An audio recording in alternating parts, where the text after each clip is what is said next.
I've had two or three very transcendent moments where I kind of sort of went out of myself in gratitude to God for what God was doing at the moment. And the first one was when we had the first in person masses after COVID started. You'd remember that for 6 or 8 weeks, maybe longer, we could not have anybody in church but the precious few who were celebrating and filming the Mass. So it was just a sheer joy, just took me right out of myself. And I really felt the hand of God. I felt the heart of God. The other was a similar experience where we realized that we could get more people in the church and get them in safely. And we began to do that a month or 6 weeks ago. And to see more people, as I did last night, I really, the church holds 500. There might have been 100 or more there last night. It really was gratifying, really touched my soul, and I kind of leapt out of myself. Kind of on a little quieter, theme. When I realized that the Knights of Columbus and Dan Harms and the Catholic and the Christmas sharing were stepping up and doing all these ministries, continuing them to help the poor and the needy, I've also been very, very sustained by the hand of God in that St. Bridget is not going to wither on the vine, and nobody's going to go anywhere because we have masses being Zoomed or on YouTube, but we're all going to stay together and do the best we can to worship God and to take care of those who are in need. And those are the kinds of things that really transport or transform my whole life. I wonder if you have ever noticed when you are part of a special occasion, like a birthday party or a wedding ceremony, or perhaps attending a concert, you get a kind of an inner feeling of joy and contentment. There's something different about that moment. It really can be elevating. It really can be transcendent.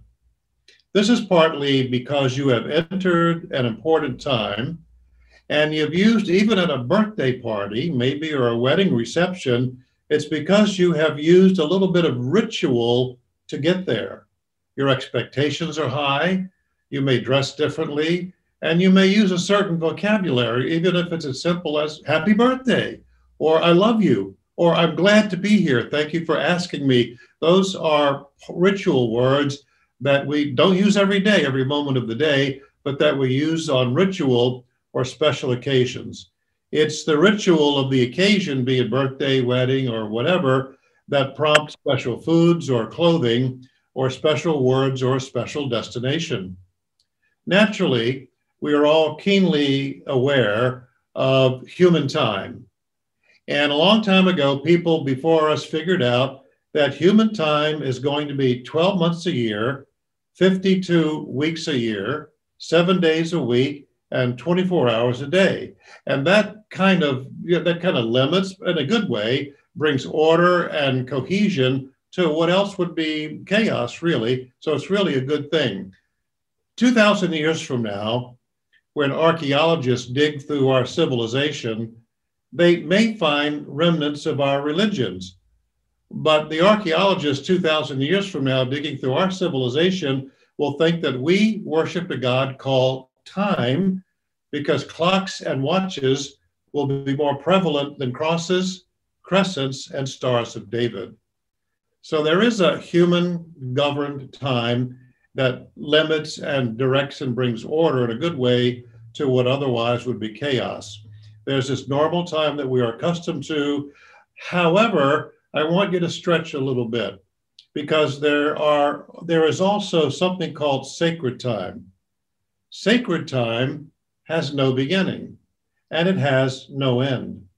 And we come into sacred time by doing the same thing. We use certain vocabulary, we may dress a certain way, we use different greetings, and we call on a particular situation in the Catholic Church. We call on God so that we can connect with God during a sacred time that is unlimited by 12 months, 52 weeks, 7 days a week, and so forth and so on. Genesis starts with creation, and St. John's Gospel begins with "in the beginning." And the New Testament ends with a reference to the second coming of Christ and the end of the world. So even the Bible has a beginning, as it were, in the beginning, and has an end, that when we come to the apocalypse and the revelation. Catholic Church rituals allow us to go beyond even the sacred text, beyond the words of God in the Bible. Catholic Church rituals allow us to enter sacred time, to stand on holy ground, and to make the Lord's past and future present here and now, happen now. The obvious reference to this is the Eucharist, that Jesus, we teach, we believe, and we celebrate that Jesus Christ is really present, all of Jesus, the one who by the Holy Spirit was incarnate to the Virgin Mary and became man. The very same Jesus is here and now in the Eucharist, the one who was crucified, suffered death and was buried, and rose again on the third day. That Jesus, all of his past, all of his future, and his present with us now in the sacrament of the Eucharist, which is our most awesome sacred time of all. During the Mass, we celebrate all those mysteries, and we are present to them. A polling organization published a list recently of the 10 things that worry us a lot. See if you can find yourself anywhere on this list of 10. A lot of us worry about diet, job security, mortgage, credit card debt, low energy level, overall fitness, lack of savings, growing old, and overweight. So are you there anywhere? And this was, by the way, though it's a recent poll and information, this is before COVID, before racial violence, the current racial violence, and before the election and all that has followed the election. These worries fall into two categories. They are human concerns, and not only American ones. And secondly, these worries will be with us always. So what's a guy to do? No wonder we have trouble sleeping. No wonder we feel so much pressure. No wonder we find it hard to concentrate. Of course, we are always going to be worrying about something. What we should be concerned with is excessive worry in multiple categories. I'm there. Are you there? It's not just one of those 10, and you may add your own as well. You take that list of 10 and COVID and all of the social unrest, and then, God forbid, but you could add a sick child. You could add contention with the former spouse. The combination of excessive worries means we can hardly think of anything else. They can become all-consuming, our worries, and all the uncertainty and all the fear can just gnaw and eat away at us. The worst thing of all, though, I think, and I certainly have experienced this, is that the collection of all our worries can displace the very one who can calm us down and show us the way through them. If we're not going to get rid of them, how do we make our way through them? That's what Jesus had to do, by the way. Jesus wasn't going to get rid of the crucifixion. You see, that, and the scourging and the passion and the agony in the garden that he went through. So the question for Jesus was, well, I have to face these. Can I embrace them? If I have to carry all these and endure that kind of a shameful, humiliating death, how can I get God's help to be able to get through them? And it is, of course, God who gets displaced by our worries and our fears. So how can we claim God's often repeated promise of peace? You have Jesus all over the Gospels. Peace be with you. My peace I give you. I give you peace like the world cannot give you, and so forth and so on. Jesus is claiming and does give peace to his disciples, to his apostles, and to us as well. St. Paul, who started out persecuting Jesus, as you well know, But St. Paul, when he got his conversion moment, turned with equal zeal to loving Jesus and proclaiming the good news that Jesus is our Messiah and Savior. St. Paul wrote a letter to some people in Greece in a city called Philippi.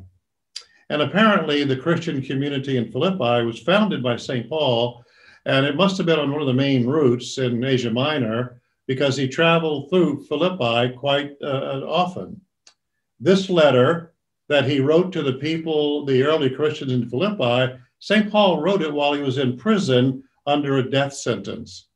In this letter, St. Paul, in prison, fearing for his life, talks about almost all those worries. I mean, our worries are not, for the most part, new. They've been with the human race forever, may be part of our punishment for original sin. So St. Paul says, kind of elliptically first, if we're not going to get rid of these worries, like I'm sitting here in prison under a death sentence, he did get out of that, but ultimately it caught up with him. If I'm not going to get rid of these worries, and they're collecting on me and making me feel worse and more burdened and excluding, really sapping my energy for God, how am I going to get through them?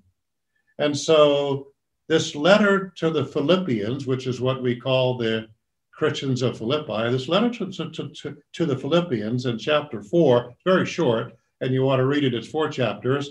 He writes, of all the amazing things, now just really think of yourself sitting in jail, and you got it under a sentence of death, and you're not going to get out, and things might get a little bit worse before they get better because you might get knocked around and tortured before you ever get to being decapitated or whatever there is crucified they're going to do to you. And St. Paul writes this letter to these friends of his, and he says, rejoice in the Lord always. Again, I say it, rejoice. Your kindness should be known to all. The Lord is near. Imagine, he says to them, have no anxiety at all, but in everything by prayer and petition, with thanksgiving, make your request known to God.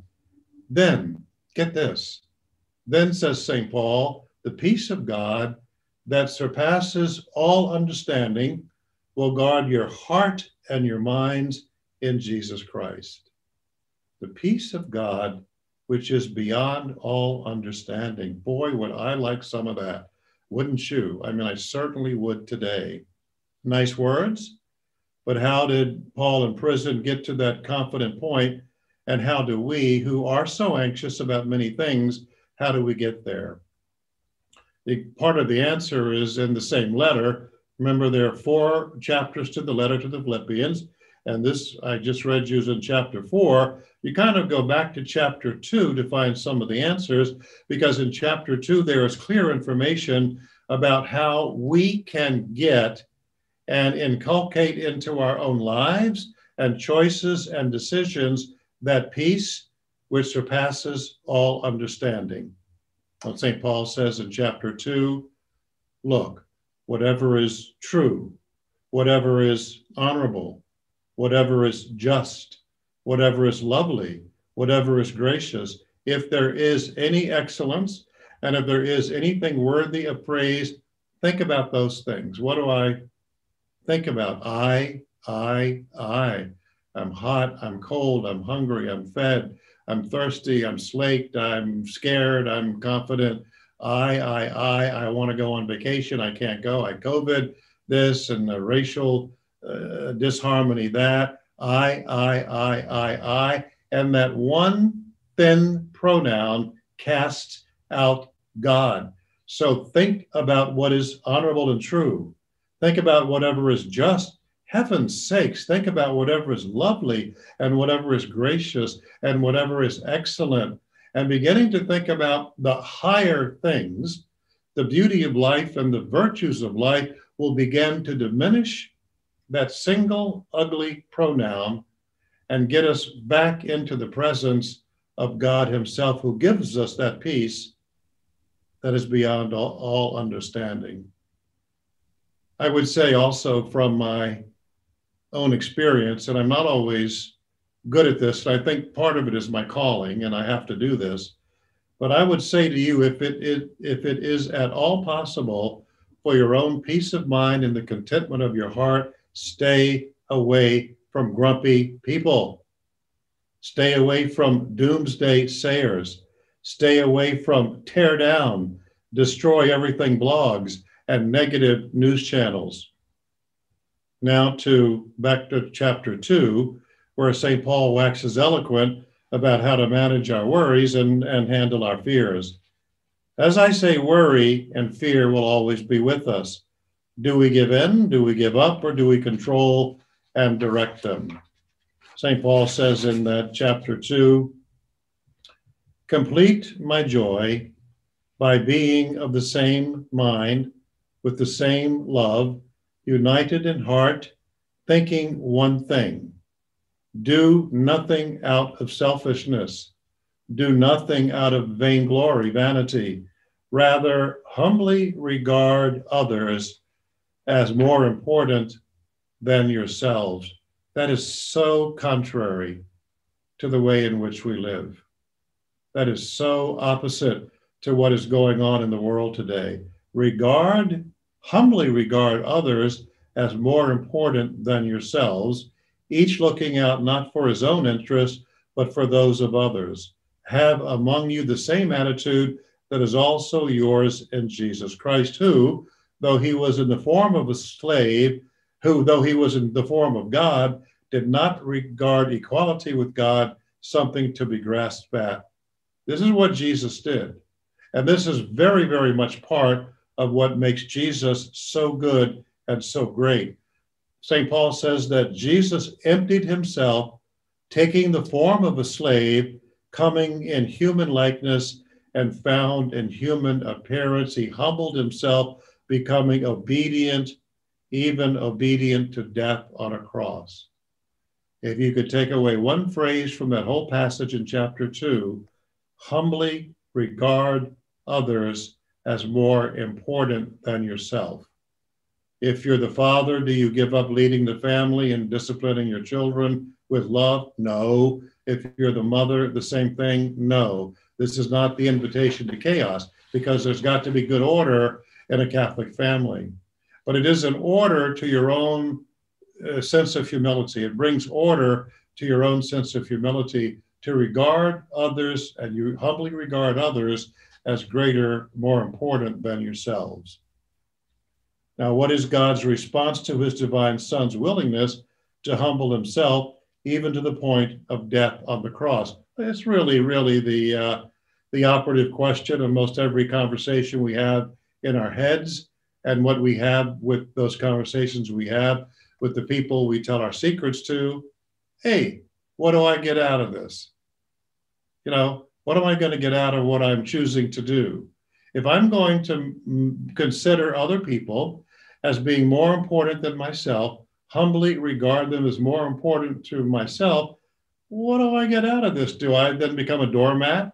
Do people step on my face? Do people take my money? Am I going to be bankrupted by regarding others as more important than myself? St. Paul, again, has the poetic but the common sense answer. Because of this, Jesus humbling himself, because of this, God greatly exalted him and bestowed on him the name that is above every other name, that at the name of Jesus, every knee should bend, of those in heaven and on earth and under the earth, and every tongue confess that Jesus Christ is Lord, to the glory of God. If you will confidently humble yourself, lower yourself, God will exalt you. This absolutely, totally works. And we have to be different than other people who are grasping and who want to rub everybody's nose in it and make sure that everybody knows that they're greater than anybody else. Look, I don't ever want to be humiliated. I've spent, the better part of 79 years trying not to be humiliated. When I was a child, I stuttered. I stuttered all the way into the seminary, and stuttering is humiliating. It is just an agony all its own. And children, being what they are, and not evil, but just children being what they are. They teased me mercilessly all the way into high school and even into the seminary. And I remember, when we were in the seminary, I was like 18 years old to 27 years old. All the time, people humiliated me, and I felt really humiliated. And I worked really hard to overcome that. And I built up a lot of defenses so that I wouldn't be humiliated. Well, then if it wasn't that, it might have been something else. I was too tall, too fat. We were born in Virginia. We were from Washington. I don't know, one thing or the other, and you can imagine the things that embarrass us and humiliate us. I never looked for opportunities to be ashamed or to be disgraced or to be more mortified, but you don't have to look because they come your way. Shall I run from them, lie my way out of them, or hide them in my pride, or be Christ-like and embrace them? When the Romans crucified Jesus, they said to the world, he is nobody. And what God said to the world, he is Lord, bow and kneel before him. What has lasted, the Roman Empire or Jesus Christ himself? True divinity does not look like Caesar. It looks like life laying down humility. It looks like life-giving love poured out. It looks like love that does not count itself as better than others, but puts others ahead of itself. That love looks like picking up our crosses, and we come now to, chapter 2 of the letter to the Philippians, 4 verses. I've talked about chapter 4, mostly in chapter 2. This is the 13th verse of chapter 2.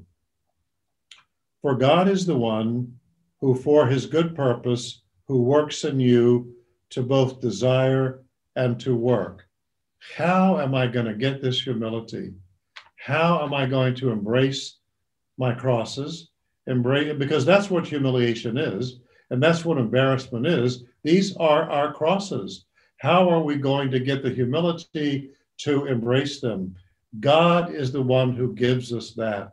God the Father is the one who gave that to Jesus, to Mary, and to Joseph, and to John the Baptist. And God is the one who will give us that in Jesus Christ. So it kind of, rolls back to sacred time. It kind of runs back to holy ground, that it is really, really essential to connect ourselves to sacred time by the rituals of the sacraments and of our devotions like the Rosary and the Stations of the Cross and adoration and benediction. God then, in sacred time, on holy ground, fills us with the humility that gives us the courage to pick up our crosses and lay down our lives. That's the brilliance of being a servant of such a master, such a divine master. This is the sweet relief of not being in charge. I know some people who act like they're in charge of the world. Well, I got to say, what a heck of a burden. I can't even be in charge of my own life. I can't even be in charge of my family. I'm sure I'm not always in charge of the parish, and I certainly am not in charge of the bishop of the diocese. And I got to tell you, it's God's. It's God's working in communities of people. And what a sweet relief that is, that I am the servant of the Lord who, thank God, for God, is in charge. That's a sweet relief to me. And he promises to lead and to give us strength to do his work. God will show us the way. Seeing all this outpouring of God's grace, which is nothing more than power, and all this humility of God in Christ, what do? Well, like I say, it's very easy to give it and grumble. It's very easy to complain, to question, to ask God to change things and do it our way. And St. Paul says, do everything that you may be blameless. Do everything in humility that you may be blameless. Grumbling. I mean, my heavens, did you ever hear such whining and grumbling in all your life? I have to live under a rock not to be influenced by all the negativity in the world. It's gone from honest, respectful disagreement with other people's principles to downright criticism of people and to threats of murder and mayhem. We have to be different. People sealed with the sign of the cross must be different according to the way of St. Paul in the letter to the Philippians. We must be different so that we can be light in the midst of the crooked and perverse generation, St. Paul says, else we run the race in vain. So no wonder St. Paul can say, rejoice and share your joy. Rejoice and share your joy. Because if we have committed a mortal sin, we deserve hell. Who here is pure? Who here among us is completely innocent? If we have sinned, we deserve hell. What do we get? We're getting heaven. No matter how bad things are, no matter how much we have messed up, we need to manage our priorities. Why did the Son of God go through such humiliation, all that humiliation? Why did he pick up his cross and lay down his life? Because he loves us so much. He does not want to lose one of us. He gives us in sacred time and on holy ground the way to get back in his good graces in the sacrament of reconciliation and in the sacrament of the Eucharist. Jesus wants to lose none of us. Jesus loves us so much, and honestly, sometimes in spite of ourselves, that he wants us in heaven with him forever. So we don't ask for suffering, but when it comes our way, we have to put on Christ. We have to transform the suffering with his help, to help a fallen world who needs us, to offer him to the world, because we have already been given so much. To come around again to the beginning about sacred time, it is most clear that we enter sacred time the most clearly during the sacrifice of the Mass, the foretaste of the eternal banquet, which is enough and more than enough for us to rejoice. It is during that sacred time and all the sacraments that Jesus simply says to us, I love you. And St. Paul says to us very simply, you act like it.